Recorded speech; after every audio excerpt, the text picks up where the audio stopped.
Hello and welcome to Spotlight on Education. I'm Dr. John Kopko, Superintendent of the East Brunswick Public Schools, and your host for the program.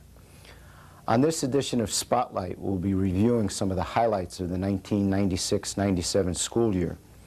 Our students have continued to achieve, and we have been able to maintain the high quality of programs in our schools that parents and residents have come to expect.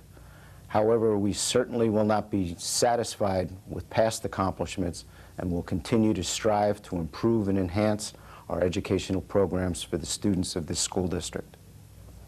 One of the areas in which we are making major strides is technology. The most visible sign of progress is our major construction project, which includes adding a computer lab to each of our elementary schools.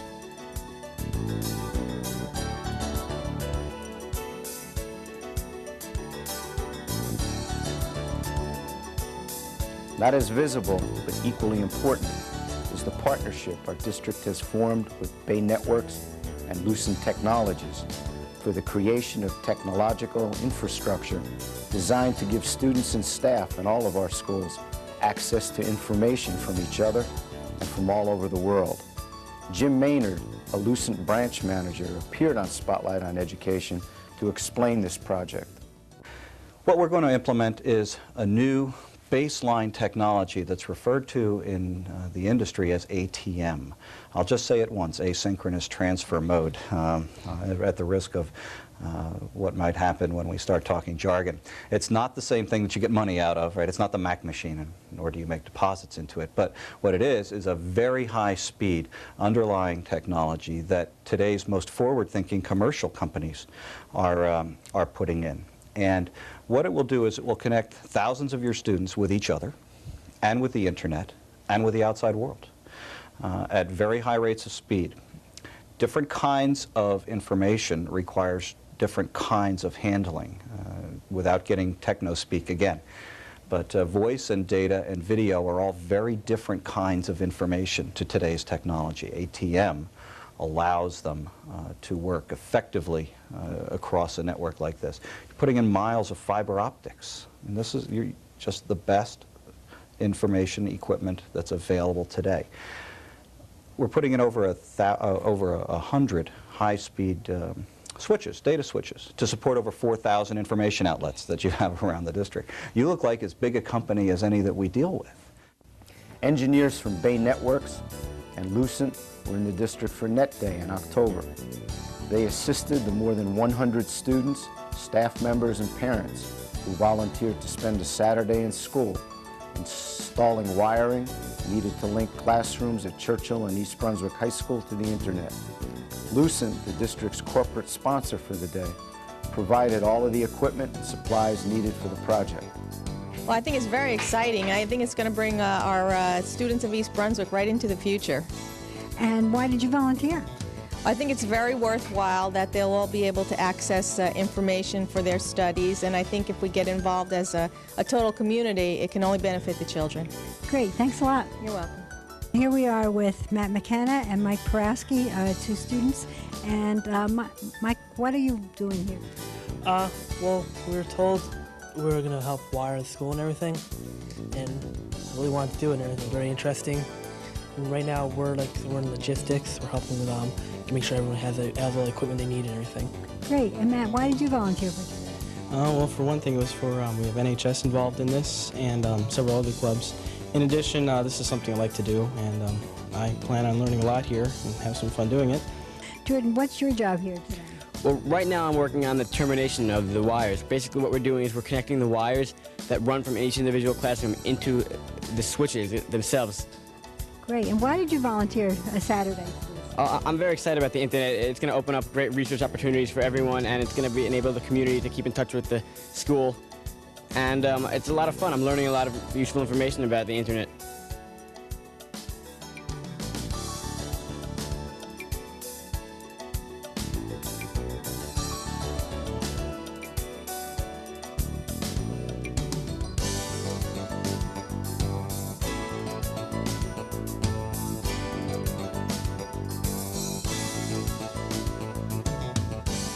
Another rewarding occurrence during the 1996-97 school year was the creation of a community service program for juniors at East Brunswick High School.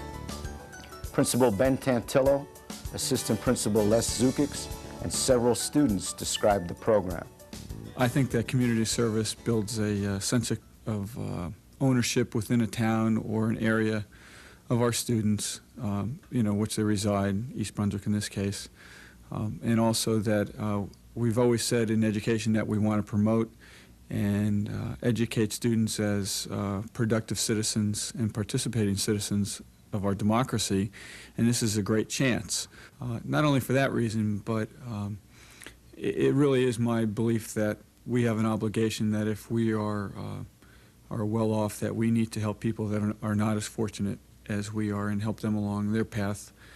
And it's a good way for us to mix or work with people that we might not ordinarily have that opportunity, and that experience in itself is very worthwhile. And what I did was I contacted various organizations to see what help they would have, because I thought one of the frustrating things that the kids would face in trying to put in what we're trying to ask kids to do is to volunteer for a minimum of 30 hours. And some kids will volunteer for that 30, and some kids are far beyond that 30 hours. So I put together a brochure which outlines probably close to 100 different agencies in which kids could contact. Mary and I volunteered over the summer at a Bible camp in Perth Amboy for some of the less fortunate inner city kids. We were counselors. We took them on day trips every Wednesday, and during the week we stayed with them at the church, and we played games and taught them reading and religion and stuff like that. Being with the kids was really a great learning experience, and they just loved us and we loved them. We got to teach them a lot of things over the 4 weeks we were there, so it was a great commitment. We also have made improvements in the way we assess and report student performance. Assistant Superintendent Dr. Joanne Magistro and Lawrence Brooks School Principal Rita Meehan described portfolio assessment in the primary grades during one of our programs on Channel 8. Dr. Kopko, it's actually a process that each teacher uses to assess the development of individual children using authentic pieces of work. It actually allows us to put assessment first so that teachers can plan daily instruction based on where kids are and where they should be going. Really, when and also why did we decide to use assessment portfolios? Well, several years ago, actually between the years of 1992 and 1994, the district had a task force which comprised of teachers, administrators, community members that looked into what we call developmentally appropriate for primary children, for early learners. And as an outgrowth of this group, the whole notion of authentic assessment was brought up, and felt that this was the most appropriate way to find out where our children are going and to move them along. And that's basically what developmentally appropriate practice is, finding where your children are and moving them on. And portfolio assessment really is the best method to do this. Well, we have approximately 16 pieces in the assessment portfolio, and some of those pieces include a self-portrait, which is where the student just draws a picture of him or herself. We have a parent questionnaire, which we send home to parents, and this gives us information to help us know more about the student's interests. The student interview, where we talk to the students individually, and it gives us information about the students' likes and dislikes and as what they like to read and what they like to do. Concepts of print is another assessment piece which measures the children's knowledge of print. And readiness interview is another one. The writing samples, very important pieces which keep a record of the writing ability of our students. Retellings, these measure comprehension. Dictation, we want to see how well our students can take dictation through someone else's as someone else dictates. And the developmental spelling assessment is a great tool because it establishes a student's progress as they move through the developmental stages in spelling.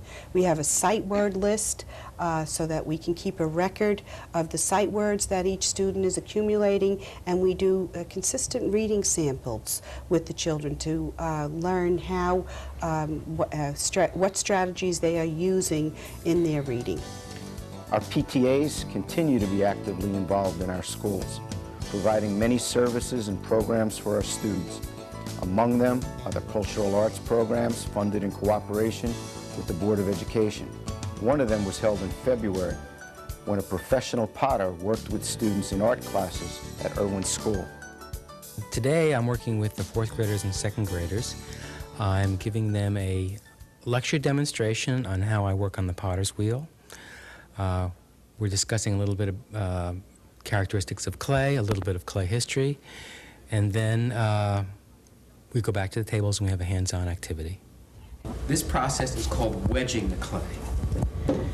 I'm making sure by doing this that there are no hard parts and soft parts in the clay. The clay is consistent, smooth, and even. I'm also making sure that there are no air pockets inside. Now, the first shape I'm going to make with this is called a cone. It's like an upside-down ice cream cone.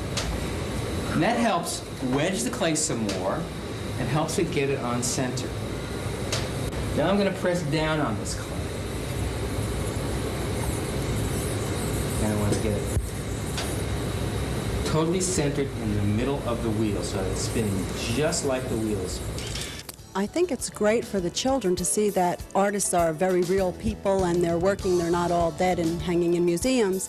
And I think that they get to see and do things that I can't offer them necessarily because it's something a little more extraordinary. We are also fortunate to have the assistance of the East Brunswick Education Foundation, which provides funds to enhance and enrich the curriculum. Since the foundation began about 4 years ago, about 100 grants have been awarded to teachers for a variety of projects, ranging from a visit by a noted author and illustrator of children's books to a presentation by Native Americans and a poetry festival sponsored in cooperation with the Geraldine R. Dodge Foundation and East Brunswick High School. Let's read the book together now. You can repeat after me. City street. City street. Jumping feet. Jumping feet. Traffic cop. Traffic cop. Bus stop. Bus stop. Skateboards roll. Skateboards roll. Hockey goal. Hockey goal. City flowers. City flowers. City showers. City showers. Sidewalk scrawls. Basketballs. Basketballs. Brownstone stoop. Brownstone stoop. Pigeon coop.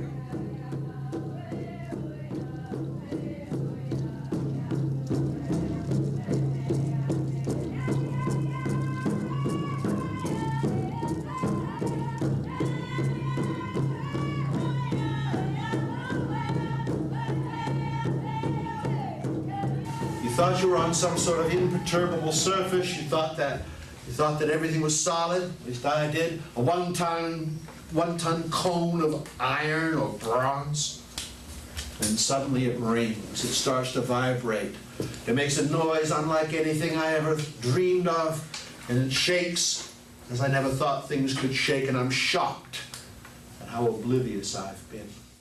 Also in April, a representative of the United States Department of Education conducted a 2-day site visit at Bound Monroe School. This was one of the final steps in the process required for designation as a National School of Excellence, Blue Ribbon School. As just about everyone in East Brunswick knows by now, we were notified in May that Bound Monroe had become the 6th school in our district to receive this tremendous honor. One of the many innovative approaches to instruction at the school is student-directed learning, in which students also become teachers. This tape shows the Bound Monroe students explaining various projects to visitors from Frost School. Some famous designers have been Christian Dior. Today we have Calvin Klein, Liz Claiborne, Ralph Lauren. Rabbit, how to feed the rabbit, what to do when you buy the rabbit, Kevin. And preparing for the rabbit and taking care of the rabbit, how to handle the rabbit. And then we ask them questions and we tell them body parts. And we sometimes like feed them. Don't be. Sometimes come when he wants to eat. So, yeah. And we're teaching how much they eat a day. And we're showing pellets, carrots, and the nail cutters for rabbits right here. And he's eating right now. And he's eating right now. In April, students in an Institute for Legal and Political Education class at East Brunswick High School upheld the school tradition and placed among the top 10 teams in the United States in the We the People competition on the Constitution and Bill of Rights. East Brunswick High School is the only school in the United States to be in the top 10 during all of the 10 years the contest has been held. The 14th Amendment makes anyone born in the United States a citizen. What were the reasons behind the 14th Amendment's inclusion policy? Should this provision of the 14th Amendment be changed? And can we justify a change in the Constitution on the ground that we face new economic or social realities? In his dissenting opinion in the 1896 case of Plessy versus Ferguson, Justice John Marshall Harlan wrote, "Our Constitution is colorblind and neither knows nor tolerates classes among citizens. In respect of civil rights, all citizens are equal before the law." Justice Harlan derived his argument from protections established in the 14th Amendment. Ratified in 1868, this amendment was inclusively designed to provide the definition of citizenship for all, including the then newly emancipated African Americans. Considered the cornerstone of the Civil Rights Amendments, the 14th Amendment declares all persons born or naturalized in the United States and subject to the jurisdiction thereof are citizens of the United States and the state wherein they reside.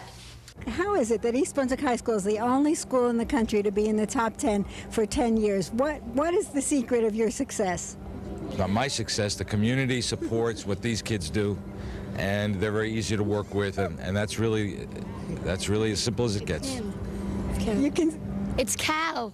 That's why we always win. He's awesome. Oh, yeah, right. We couldn't do it without him. Quality, sure? Quality. Okay. We're going to give everybody a chance to talk, but first we're going to talk to Mr. Paul Cohen, who is the social studies supervisor here, and he formerly was a national judge in this contest before he came to East Brunswick 2 years ago. What do you think about this whole performance, Paul? Well, I think the team did a wonderful job. They really pulled together, studied hard, and worked as really a team should. They were very analytical. They gave great New Jersey and local references, and they really wowed the judges.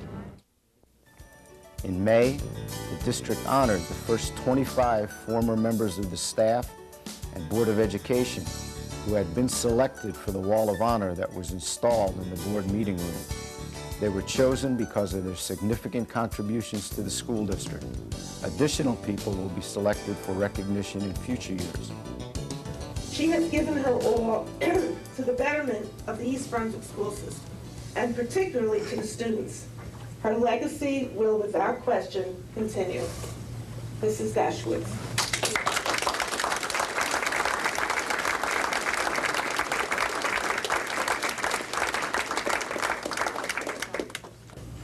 George's reaction to being selected for the Wall of Honor was, "I was surprised, elated, and very proud. There have been so many wonderful people who have retired from the East Brunswick School District that my meager contributions seem insignificant. I am very proud, as are all of my family members and friends." George Pinfield.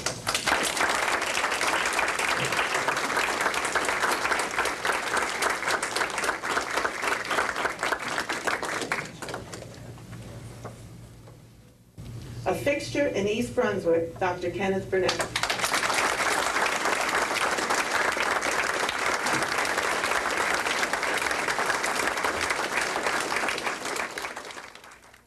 No one in the history of the high school was ever more of an enthusiastic advocate for the student athlete than John Emery.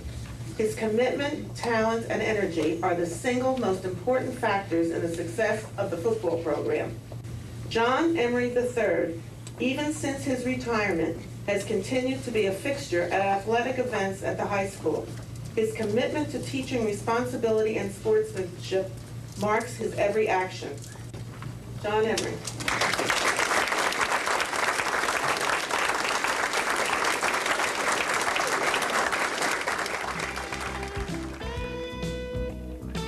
We've seen a few of the extraordinary moments of the 1996-97 school year. However, it has been said that greatness is to be found less in extraordinary moments than in the far more numerous ordinary ones. The greatness of our district lies in the worthwhile, effective educational experiences we offer our students every day of the school year. With continuing assistance and support of our teachers, administrators, support staff, parents, and other members of the community, I expect our schools to sustain their tradition of excellence in 1997, 98, and for many years to come.